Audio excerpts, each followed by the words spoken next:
Buenos días, somos Alexandra Sini Álvaro Cosa, Juntas Abogacía y Conciencia, y os damos la bienvenida a una nueva entrevista.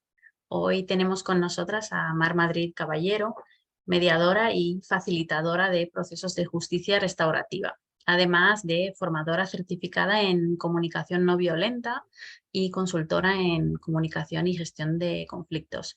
También es fundadora y subdirectora de Relaciones Institucionales de la Asociación para la Mediación y el Encuentro y la Escucha, AME.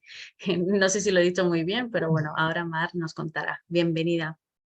Muchas gracias por invitarme. Bueno, Mar, mira, siempre con nuestros invitados, invitadas, les preguntamos por qué estudiaron Derecho, porque hasta ahora todos habían estudiado Derecho. En este caso, a ti te vamos a preguntar, como eres, lo acaba de comentar Alexandra, ¿no? Eres mediadora y, digamos, experta en procesos de justicia restaurativa y en este caso pues, no estudiaste Derecho, pero te has formado y eres experta en la solución, en la facilitación de conflictos. ¿Qué es la justicia restaurativa para aquellos que no hayan oído hablar de ello y cómo llegó a tu vida? Bueno, la justicia restaurativa es un procedimiento impulsado por estamentos y entidades internacionales como la ONU o como el Consejo de Ministros de la Unión Europea, que insta a los países a complementar, a instaurar procedimientos de justicia restaurativa que vienen a complementar algunos aspectos de la justicia ordinaria. Quiero subrayar que nunca sustituir. Muy importante que quede claro. Complementa en algunos casos a la justicia ordinaria, satisfaciendo necesidades de la víctima que no se ven satisfechas durante el procedimiento ordinario judicial. Necesidades, por ejemplo, de escucha del daño causado, de atención moral de la víctima sobre el daño que se le ha causado, de protagonismo que quiere la víctima. Oiga, que me escuchen en lo que me ha ocurrido a mí cuando mi hija ha muerto, cuando mi marido ha fallecido o cuando me han robado el ordenador o cuando, como vosotras sabéis, en algunos casos incluso se puede hacer un pacto en el juicio ordinario, se puede hacer un pacto entre el fiscal y el abogado defensor y la víctima ni pasa a la sala. Entonces ahí ni es vista por el juez y queda excluida de lo que es el procedimiento. Y sin embargo es la víctima. Es quien ha sufrido el daño del delito en todos los ámbitos. Puede ser en daño físico a su persona física, puede ser también daño económico, material y daño moral y emocional. Porque nosotros somos esféricos, o sea, tenemos diferentes áreas como seres humanos, ¿no?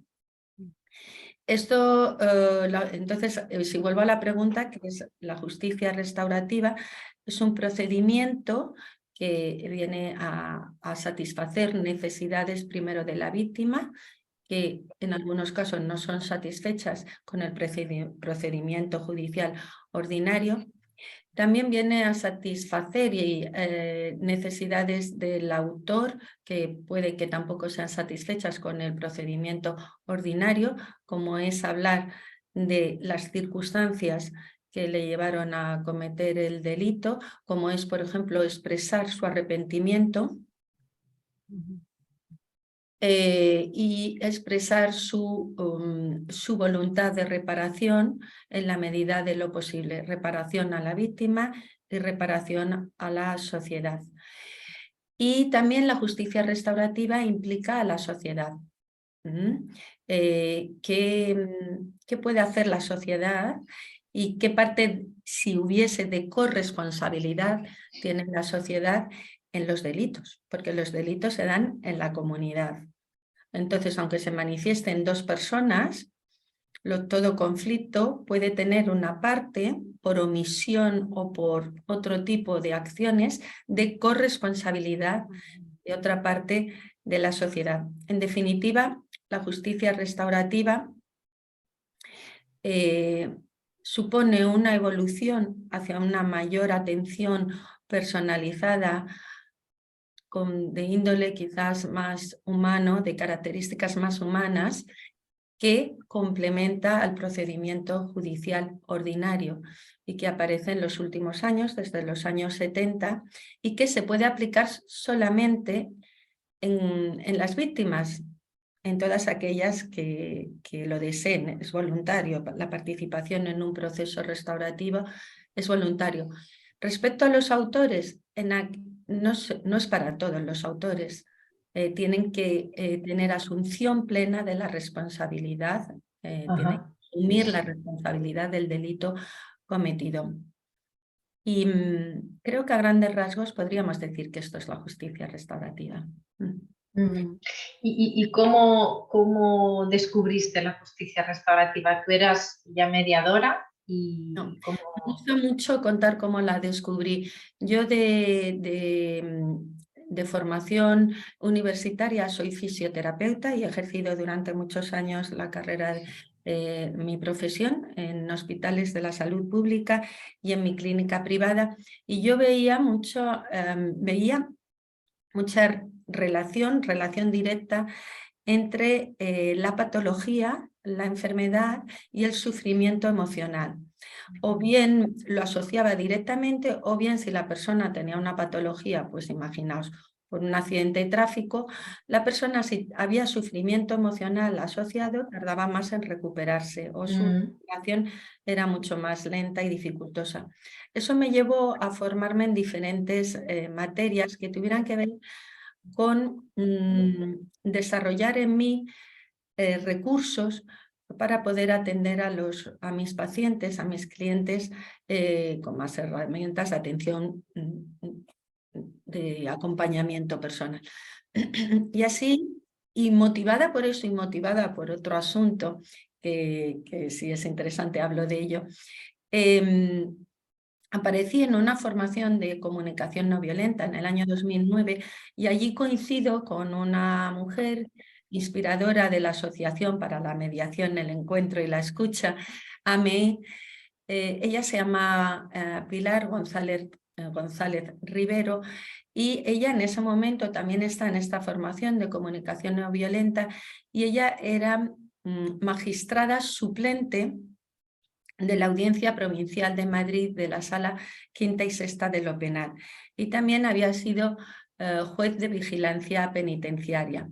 No era por oposición, era suplente por currículum.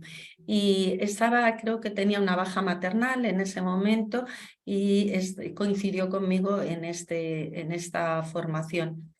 Y desde ahí, junto con otro grupo de personas, entre las que destaco pues, a Carolina Pascual, estaba Mercedes Díaz Cobo, también estaba, incluso en ese momento Pilar de la Torre, aunque no siguió con nosotros, psicólogas, personas con muchas herramientas para el acompañamiento personal. Pues Pilar González, que como digo había sido magistrada, ella había percibido, es doctora en Derecho Penal, había percibido mucho sufrimiento en el ejercicio de su mandato como magistrada, mucho sufrimiento en la víctima, mucho sufrimiento en el autor. Ella ya era mediadora, o se hizo mediadora poco tiempo después, y empezó a idear la asociación en su cabeza. Motivada, ella había sido profesora en la Universidad de Derecho Penal, había trabajado en un despacho penalista índole privado y ejercía ahora su pasión de ejercer la justicia en Madrid, en la Audiencia Provincial. Y empezó a concebir la justicia desde otro punto de vista, no excluyendo, sino incorporando. Y empezó a idear la asociación y quiso contar conmigo. Y me hizo una propuesta para ser socia fundadora de nuestra asociación AME, y la acepté. ya está. Esto fue surgimos en el año 2013, nos conocimos en el 2009 aproximadamente, y la asociación se formó en el 2013 y hasta hoy. Qué bien, qué interesante todo este proceso, ¿no? Sí, he estado acompañada, daos cuenta que aunque no sea abogada, he estado acompañada por una persona con mucho conocimiento técnico, que es Pilar González Rivero, y que cuando yo no tenía experiencia, cuando yo tenía dudas, cuando ni siquiera tenía el vocabulario, cuando me sentía insegura para ir a un centro penitenciario, iba acompañada por ella. Entonces me daba muchísima seguridad, muchísima confianza. Nuestra interlocutora era Pilar y generó su currículum, su trayectoria, su forma de ser, su interlocución con el Ministerio del Interior, con la dirección de los centros penitenciarios, generaba mucha confianza. Los protocolos que redactábamos, pues ahí teníamos, digamos, a toda una experta. Y esto hizo que fuésemos aprendiendo un oficio y luego nuestras propias habilidades naturales. Muy bien, muy bien. Es que al final sí son temas súper sensibles, con lo cual la confianza es básica. Mar, ¿nos podías compartir algún proceso de justicia restaurativa que te impresionara o algún caso que puedas contarnos? Sí, me gustaría hablar de dos. Uno desde la experiencia de la víctima, otro desde la experiencia del autor. Una víctima que ha participado con nosotros, con AME, con la asociación, en todo un proceso largo de atención a la víctima, de elaboración sobre el daño sufrido, el daño que se le ocasionó, la repercusión que tuvo en ella, en toda su psiquis, en toda su persona, en el aspecto emocional, incluso con secuelas a largo plazo, dificultades psicológicas, y cómo después de un año de trabajo, de acompañamiento por una profesional, compañera, amiga mía, que se llama Beatriz Martín, estaba en otro lugar. Ella lo expresa de una manera tremendamente alentadora, muy motivadora para nosotras. Dice que se libró del peso del daño sufrido, que era otra mujer, que había recuperado la esperanza en la sociedad, que se sentía libre de carga, libre de tristeza, libre de inseguridad. Sus palabras son muy contundentes en su transformación como víctima, en el daño moral y emocional sufrido en el delito, como consecuencia del delito. Y esta persona quiso ir, le ofrecimos ir a un encuentro restaurativo con un autor de un tipo de delito semejante, pero no fue el autor de su delito, no vinculado, un encuentro restaurativo, autor, víctima no vinculada. Y ella, que vive en Murcia, se trasladó a una prisión de Valladolid y tuvo un encuentro con un autor. Fue muy también transformador, fue como la guinda de todo el trabajo realizado con ella. Y su testimonio es realmente conmovedor, lo tenemos en parte en vídeo, o sea que se podrá ver en la web de la asociación. Y todo un trabajo hecho con ella que ha durado un año y pico, en sesiones individuales de transformación del duelo, del dolor y de atención de la sociedad a esta persona. La sociedad le está prestando una atención a través de nuestra ONG, de nuestra asociación. Le está mirando en su dolor sufrido cuando era una niña y se cometió el delito sobre su persona. Y encima se le permite ir a la prisión, por voluntad propia ella quiere ir, y resulta que el encuentro además le genera beneficio. Uno puede pensar, pero ¿Cómo puede sacar una víctima beneficio de encontrarse con un autor? Pues porque la víctima, cuando tú recibes un daño, lo que quiere es que te escuches la persona que te ha hecho el daño. O sea, Sí. a ti no te sirve igual, te ayuda ir a un psicólogo. Tú te vas a un psicólogo, pagas unas consultas y eso te ayuda, sin duda alguna. Pero el dolor, la rabia, tu anhelo de comprensión es por el autor. Claro. Y eso os podría poner un ejemplo cotidiano y tú dices, no, yo quien quiero que me escuche, si el vecino me hace una gotera y me inunda mi casa, quien quiero que se dé cuenta y vea el daño es el vecino. Luego el seguro que me pague, pero el vecino que se haga un poco cargo, ¿no? Bueno, pues imaginaos en otro tipo de daños que son mucho más profundos. Eso con respecto a la víctima. Con respecto, para mí, bueno, la víctima es benefactora de AME y dona una cantidad de dinero y nos apoya y ha filmado un vídeo y, o sea, está muy volcada en ayudar a otras personas para transformar el daño, ¿no? Después de la experiencia tan positiva que ha tenido en la asociación AME. Con respecto al autor, pues recuerdo un joven que fue acusado, fue condenado por asesinato y que pertenecía, cuando cometió el asesinato tenía 18 años y pertenecía a una banda latina.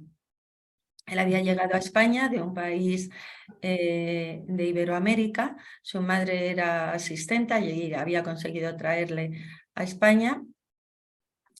Vivía en un barrio marginal de una ciudad grande en España y se sentía completamente desubicada y entró en una banda latina y entonces tenía que ir cumpliendo objetivos para pertenecer a la banda mientras su madre trabajaba todo el día limpiando casas, restaurantes, etc. Entró, me parece que a los 15 años en la banda y a los 18 el mandato fue pues, que tenía que hacer una acción sobre un chico joven de 17 años de otra banda. No recuerdo los datos si ya en ese mandato era asesinarlo o si el mandato era pegarle una paliza, no me acuerdo. El caso es que los hechos es que acabaron con la vida del otro joven de 17 años. Este chico ingresó en prisión, le sentenciaron, me parece, 22 años de prisión. Creo que salió a los 18 años, después de cumplir 18 años, por buena conducta. Este chico inmediatamente se arrepintió de los actos cometidos, inmediatamente era consciente de la barbaridad que había hecho. Sin vuelta atrás, le había quitado la vida a una persona. Inmediatamente fue también consciente de cómo en su juventud, en su inmadurez, en su falta de, digamos, ¿cómo decirlo?, ¿no?, de reflexión. Sí, conciencia. De conciencia, entró en esa banda y se dejó llevar y ejecutó aquellas peticiones que le hicieron para pertenecer, para seguir ascendiendo. Cuando tú lo escuchas llorar, pedir perdón, él ha intentado ver a la madre de la víctima y obviamente tiene una orden de alejamiento, yo creo, de la madre del chico al que asesinó. Cuando habla de su madre, de lo que quiere, del sufrimiento de su propia madre, que vino a España a trabajar para darles una vida mejor a sus hijos y se encontró con esto. Cuando le oyes hablar del respeto que tiene por la vida, de lo arrepentido que está, de si pudiera dar marcha atrás, cómo ha tirado su vida, cómo ha dañado a su madre, cómo tiró la vida de la persona a la que asesinó, a la madre, a la familia. Y ahora está en 3er grado ya y busca un trabajo, lo único que quiere es dar amor a su madre y lo único que quiere es contribuir a la sociedad para que otros chicos no caigan en el error que él ha caído. Entonces, el testimonio de este joven para chicos que estén en barrios, en situaciones parecidas, puede ser crucial para evitar que esto ocurra. Y escuchar a esta persona, que ya no era un joven, porque ya salió con 38 años más o menos, me conmovía, y yo veía la utilidad de la justicia restaurativa aquí para poder llevar este testimonio para prevenir otros delitos de índole semejante.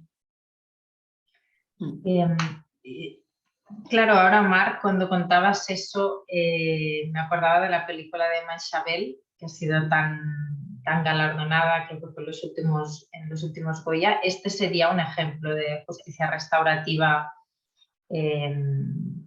digamos, en la ejecución de la condena, ¿no? Que es, estos dos casos que contabas serían post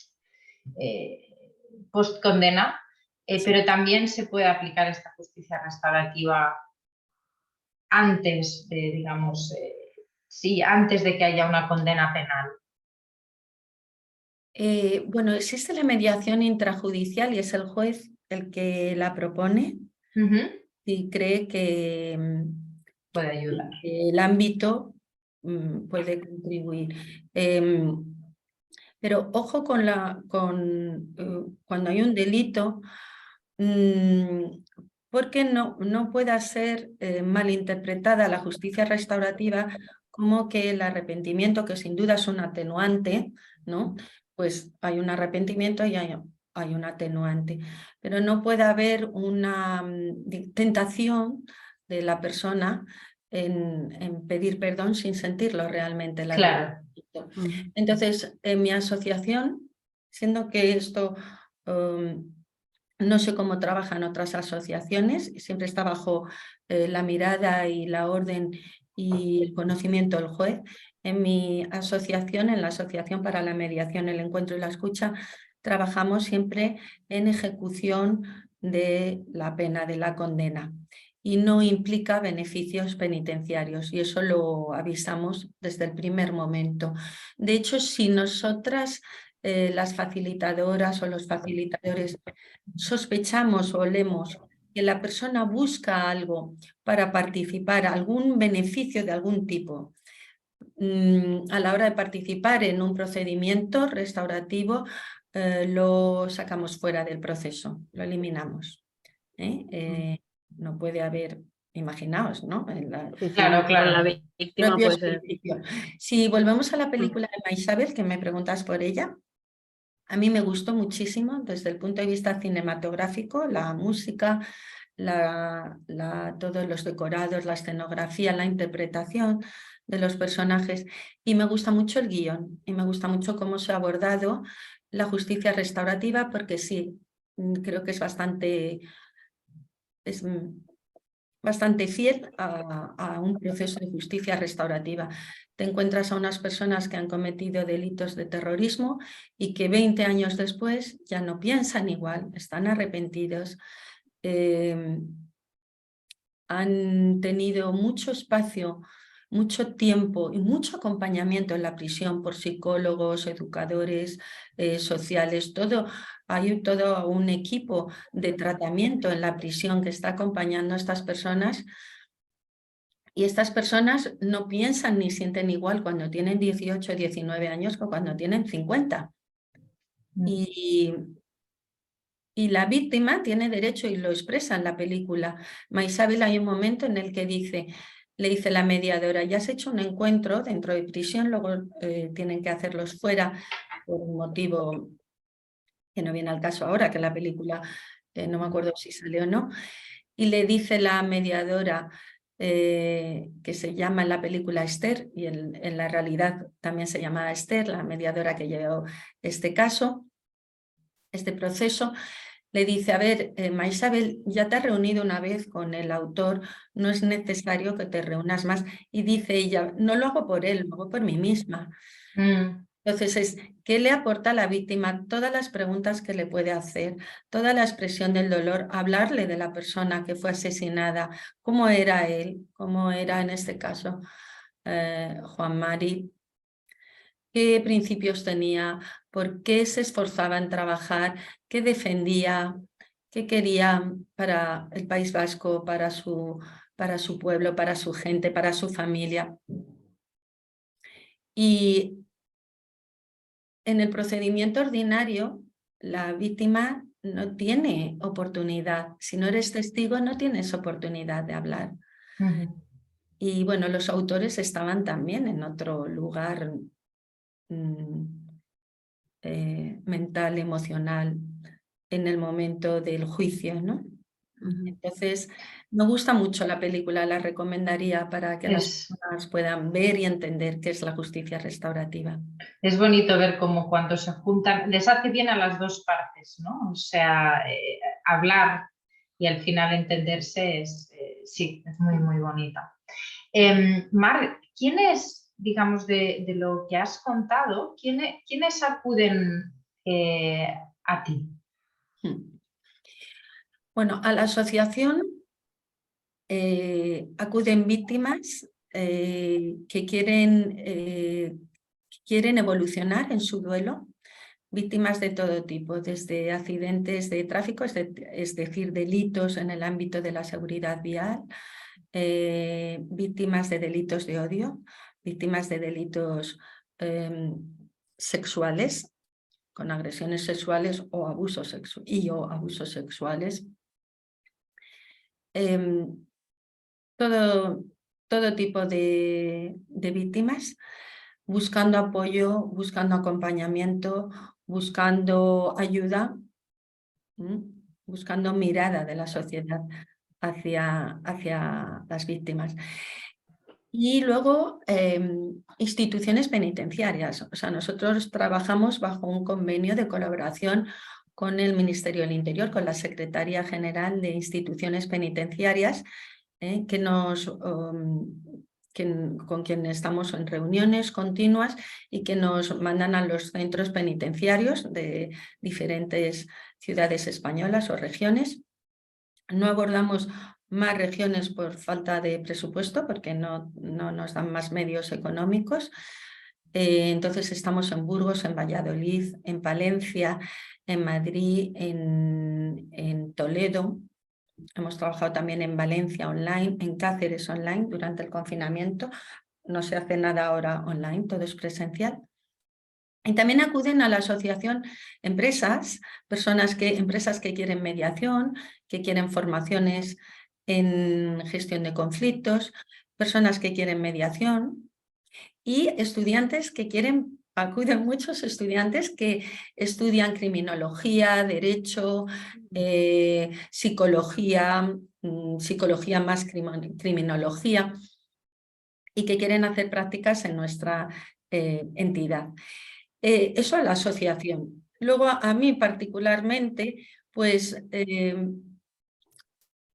acuden sobre todo personas que quieren acompañamiento en la gestión y resolución de conflictos, sobre todo del ámbito de organizaciones empresariales, la salud y también la educación, más lo anteriormente dicho, como consultora y como formadora. En comunicación no violenta, en gestión de conflictos, sí, cada vez más y más. La prevención de conflictos. Bueno, una vez ya tiene lugar el conflicto, ¿no? Pero también dentro de una organización, entiendo, para saber cómo evitarlos, ¿no? Y cómo facilitar las relaciones personales, ¿no? Bueno.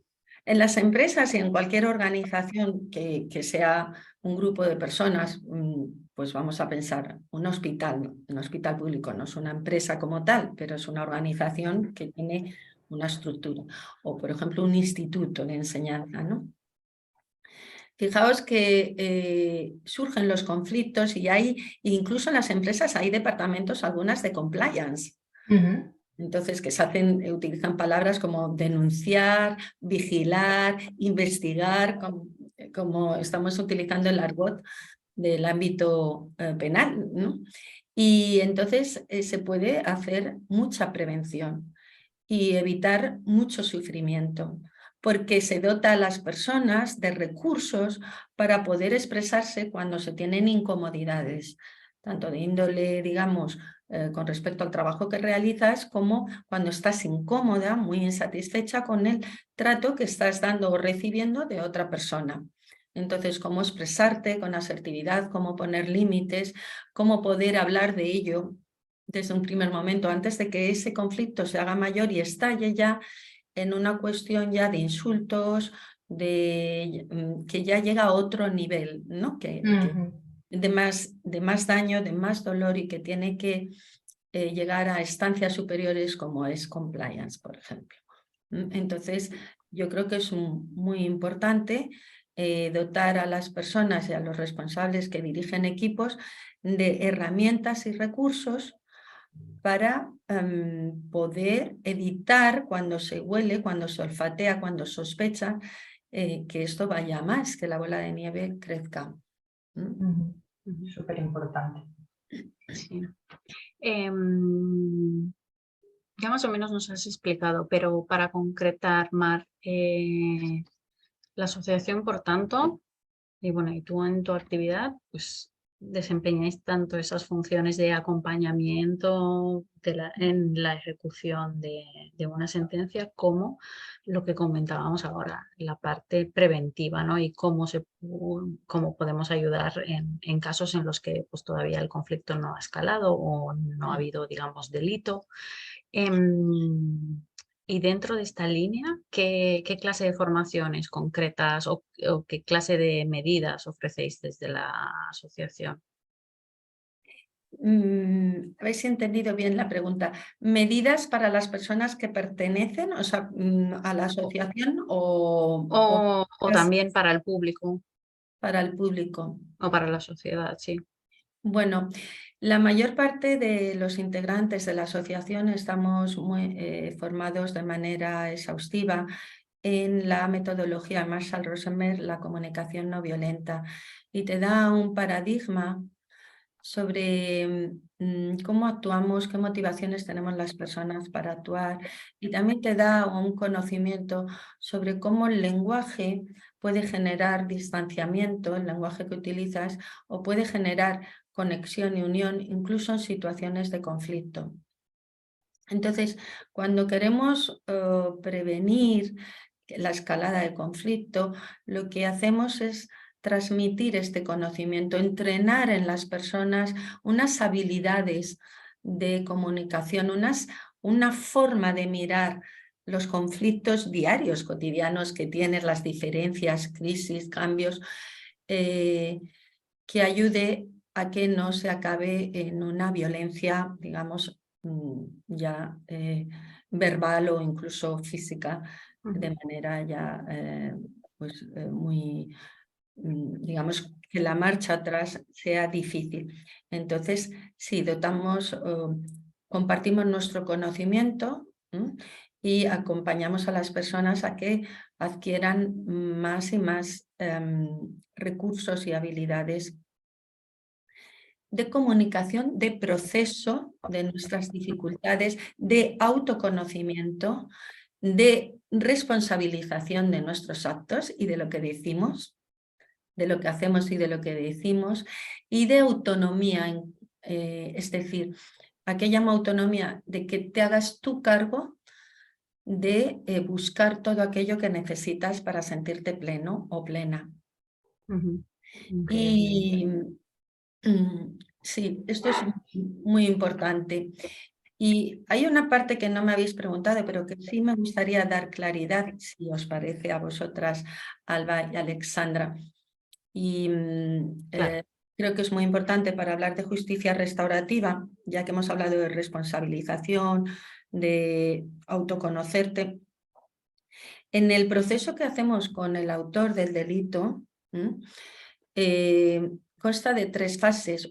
Primero es ahondar en la responsabilización de tus actos, es decir, que la persona se declare completamente responsable y autora de los hechos, que no es fácil llegar a esto porque a veces incluso si mientes y no se descubre, pues evitas, la pena es menor, entonces ¿no? Ya partimos.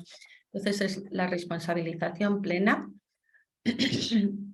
El desarrollo de empatía hacia la víctima en esa fase de responsabilización trabajamos de manera exhaustiva y profunda qué le pasó a la víctima, cuáles fueron las consecuencias para ella de cómo tú actuaste, para su familia, para su entorno.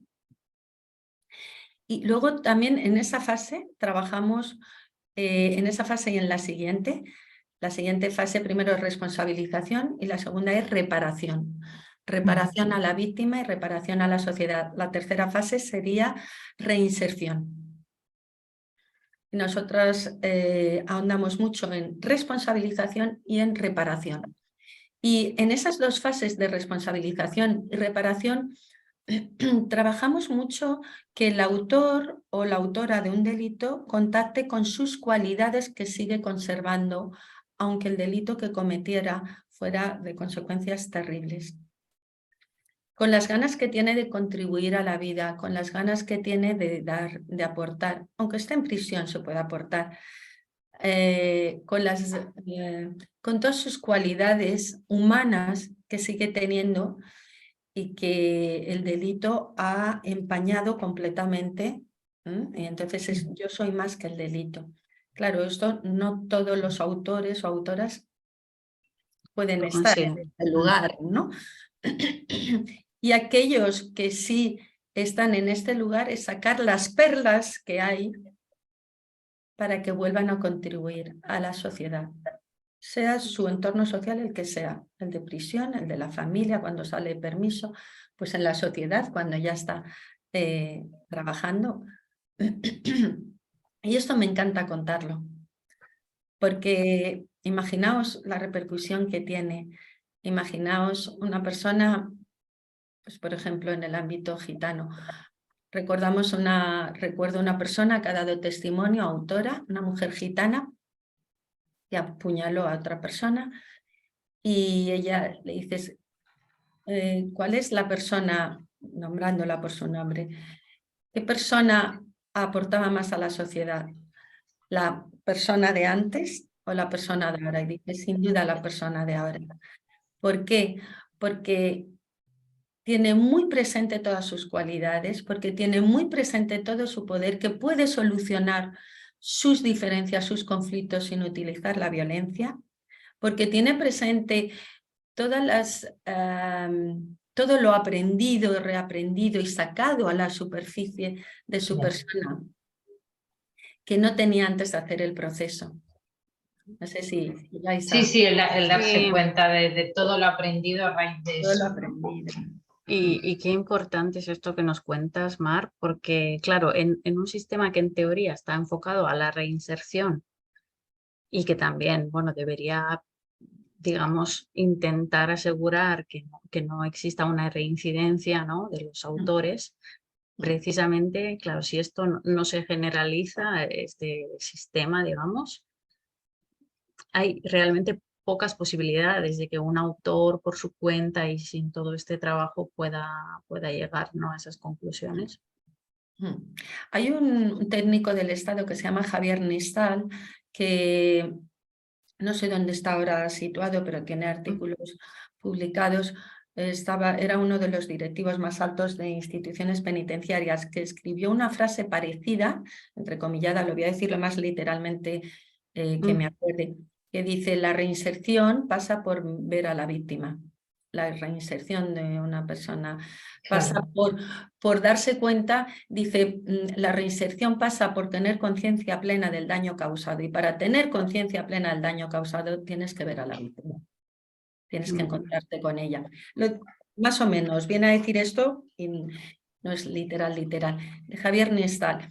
Entonces, sí, ¿qué es lo que ocurre? Los centros penitenciarios tienen equipos de profesionales que hacen el tratamiento. De hecho, a nosotros nos llegan ya cuando trabajamos con un grupo de personas penadas, ya ha habido una preselección por el equipo de profesionales de psicólogos, educadores sociales y trabajadores sociales de la prisión. La subdirectora o subdirector de tratamiento ya nos han hecho una preselección y ellos ya trabajan en el tratamiento que vaya encaminado a la reinserción. ¿Qué es lo que aporta la justicia restaurativa?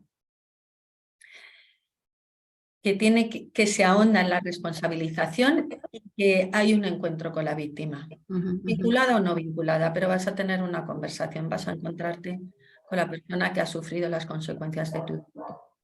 Y la vas a escuchar en todo lo que necesite ser expresado.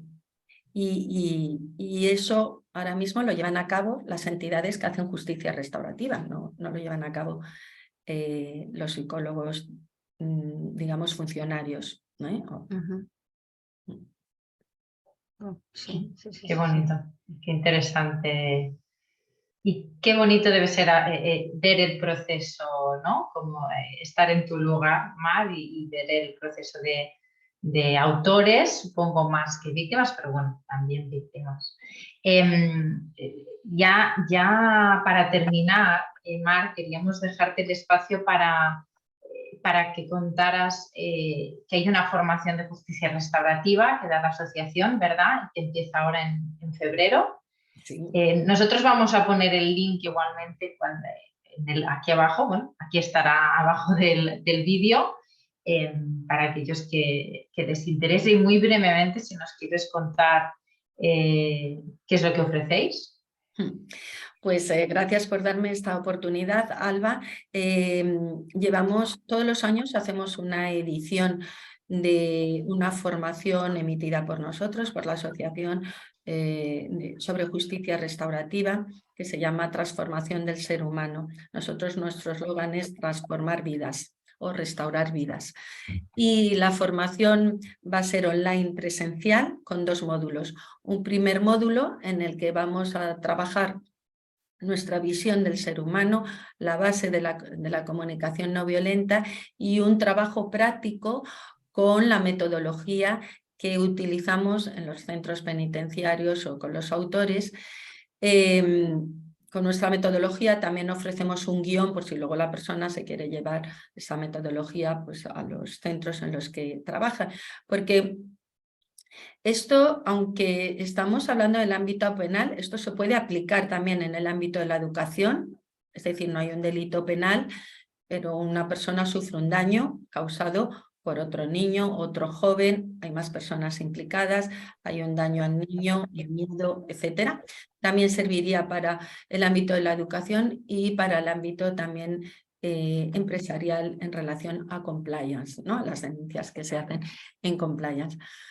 Entonces, volviendo al guión de la formación, damos la metodología y lo hacemos experiencial, es decir, la persona pasa por toda la metodología con un caso práctico que ponga un error cometido en su vida, algo que se arrepienta, algo sobre lo que sienta vergüenza, arrepentimiento y que le dejará muy mal sabor de boca, ¿no? Y entonces, gracias a estos ejemplos que ponen los participantes, pues podemos mostrar la metodología. Ese sería el primer módulo. El segundo módulo, que lo hemos llamado de prácticas, ofrecemos a los estudiantes, a los alumnos o alumnas que se apunten a la formación, pues acompañarnos en todo un proceso real de responsabilización en un centro penitenciario o en un centro de inserción social, y acudir como una persona en prácticas y conocerlo in situ. Y entonces la formación empezará, somos un equipo de formadores en el que hay psicólogas, todas mediadoras, todas somos mujeres, por cierto, y todas facilitadoras de procesos de justicia restaurativa, y está Pilar, de quien he hablado antes al principio de la entrevista, y comienza una edición del 2023, comienza en febrero. Y para apuntarse o para tener más información, pues en nuestra web www.asociacioname.org podéis contactar con la asociación y os damos toda la información que se necesite. Luego, es verdad que la matriculación la va a llevar a cabo el Colegio de Abogados, el Ilustre Colegio de Abogados de Madrid, que es nuestro socio en esta formación, en esta edición. Así que encantada de contestar a cualquier pregunta al respecto. Perfecto. Pues muchísimas gracias, Mar, por este rato, por compartir con nosotros. Ha sido súper interesante conocerte a ti y también pues, la labor de la asociación y también tener, ¿no?, una visión más global sobre todos los ámbitos en los que se puede aplicar pues los principios de la justicia restaurativa y bueno, también herramientas de la comunicación no violenta. La verdad que estoy encantada con todo lo que hemos podido compartir y gracias de nuevo por concedernos esta entrevista. Pues muchas gracias a vosotras. La gratitud es mía por permitirme el espacio de hablar de la justicia restaurativa, que creo que viene a aportar mucho a nuestra sociedad, para que nuestra sociedad evolucione y tenga más en cuenta aún todavía la dignidad del ser humano. Y también que me permitáis mostrar a la asociación. Asociación Muchas gracias. Global. Gracias, Alba.